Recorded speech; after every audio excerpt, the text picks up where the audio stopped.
Hi guys, this is Vaishali. So இந்த video எதுக்கு அப்படின்னு பார்த்தீங்கன்னா நமக்கு அப்கமிங் எக்ஸாம்ஸ் பேங்க் எக்ஸாமில் ரீசனிங் செக்ஷன் மெயின்ஸோட ரீசனிங் செக்ஷன் எப்படி அப்ரோச் பண்ணுறது, ஸோ எந்த மாதிரி ப்ரிப்பேர் பண்ணால் என்னால் ஸ்கோர் ஹையாக எடுக்க முடியும் அப்படிங்கிற மாதிரி ஒரு சின்ன டிப் வீடியோ தான் அது. ஸோ வீடியோக்குள்ளே போகிறதுக்கு முன்னாடி ராயல் பாஸ் நம்மக்கிட்ட 12 months வேலிடிட்டி 899க்கு அவைலபிளாக இருக்குது. பர்ச்சேஸ் பண்ணுற லிங்க் நம்ம டிஸ்கிரிப்ஷனில் இருக்குது, அதை யூஸ் பண்ணி பர்ச்சேஸ் பண்ணிக்கோங்க. ஸோ என்ன டிப் அப்படின்னு பார்த்தீங்கன்னா, இப்போ நீங்கள் பிகினராக இருக்கீங்க, மெயின்ஸ் ப்ரிப்பேர் பண்ண போகிறீங்க அப்படின்னா ஃபர்ஸ்ட் எடுத்த உடனே நீங்கள் வந்து மெயின்ஸோட டாபிக்ஸ் இருக்கு இல்லையா, ஸோ அதெல்லாம் என்ன இருக்குது அப்படிங்கிறத எடுத்து டவுன்லோட் பண்ணிவிட்டு அந்த வீடியோஸை பார்த்து லேர்ன் பண்ணணும். நீங்கள் ஃபஸ்ட்டு ஓகேவா, நீங்கள் ப்ரிலிம்ஸில் படித்த அதே டாபிக்ஸ் தான், பட் மெயின்ஸ் அப்படிங்கிறனால கொஞ்சம் மாடரேட் லெவலில் இருக்க போகுது, ஹை லெவலில் இருக்க போகுது.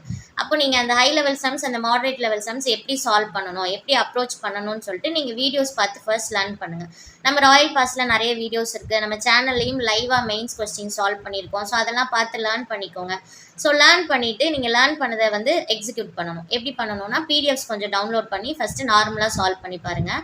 பட் சால்வ் பண்ணும்போது ரொம்ப எடுத்த உடனே ஹை லெவல் சம்ஸாக சால்வ் பண்ணாமல் first RRB clerk level sums போடுங்க. தென் அடுத்து PO level sums, IBPS clerk, IBPS PO, அந்த மாதிரி நீங்கள் கொஞ்சம் பேசிக் டு ஹை லெவல் போகும்போது உங்களுக்கு வந்து சால்வ் பண்ணுறதுக்கு ஈஸியாகவும் இருக்கும், கான்ஃபிடென்ட்டாக இருக்கும். ஸோ எடுத்த உடனே டிஃபிகல்ட் சம்ஸ் சால்வ் பண்ணிங்கன்னா ரொம்ப கஷ்டமாக ஃபீல் பண்ணுவீங்க, கான்ஃபிடென்ட் லெவல் கம்மியாகிறதுக்கு சான்சஸ் இருக்குது. ஸோ ரொம்ப பேசிக்லேருந்து அதுக்கப்புறம் மாடரேட், அப்புறம் ஹை லெவல் சம்ஸ்ன்னு ப்ராக்டிஸ் பண்ணணும். சரியா? ஸோ ப்ராக்டிஸ் பண்ணி முடிச்சுட்டு உங்களை அனலைஸ் பண்ணுறதுக்காக என்ன பண்ண போகிறீங்கன்னா செக்ஷனல் மார்க்கும் ஃபுல் மார்க்கும் எடுக்கணும். சரியாப்பா?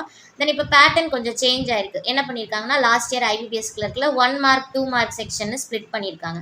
ஸோ அந்த 2 mark தட் இஸ் ஒரு கொஸ்டின் அட்டன் பண்ணால் 2 mark வருது. அப்போ அந்த செக்ஷனுக்கு நம்ம அதிகமாக ஃபோக்கஸ் பண்ணணும். அப்போ எப்படி ஃபோக்கஸ் பண்ணலான்னு கேட்டிங்கன்னா, அதில் என்னெல்லாம் டாபிக்ஸ் வருது, பசில் வருது, சீட்டிங் கேட்குறாங்க, தென் டேட்டா சஃபிஷியன்சி வருது, தென் இன்புட் அவுட்புட் கேட்குறாங்க. அதாவது இதெல்லாம் ஒரு மெயின்ஸ் கொஸ்டின் நீங்கள் எடுத்துக்கிட்டிங்கன்னா இதெல்லாம் கண்டிப்பாக இருக்குது. ஸோ அப்போ டேட்டா சஃபிஷியன்சி, கிரிட்டிக்கல் ரீசனிங்லாம் 5 to 8 marks கேட்குறாங்க, இன்புட் அவுட்புட்.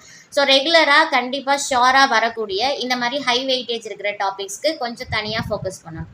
ஸோ பசில் சீட்டிங்லாம் டெய்லியுமே அதுக்குன்னு தனியாக ஒரு டைம் ஒதுக்கி சால்வ் பண்ணிங்கன்னா உங்களுக்கு ஸ்கோர் நல்லா இம்ப்ரூவ் ஆகும். எல்லா டாப்பிக்குமே ஃபோக்கஸ் பண்ணுங்கள், பட் ஹை வெயிட்டேஜ் இருக்கிற டாப்பிக்கு கொஞ்சம் இண்டிவிஜுவலாக ஃபோக்கஸ் பண்ணும்போது ஸ்கோர் நல்லா இம்ப்ரூவ் ஆகும். சரியா?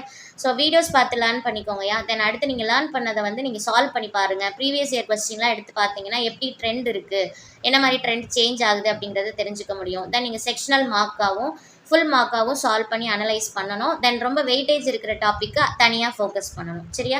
ஸோ இவ்வளோதான். இந்த மாதிரி சின்ன சின்ன விஷயங்களை ஃபாலோ பண்ணாலே நான் மெயின் செக்ஷனில் நல்ல ஸ்கோர் எடுக்க முடியும்.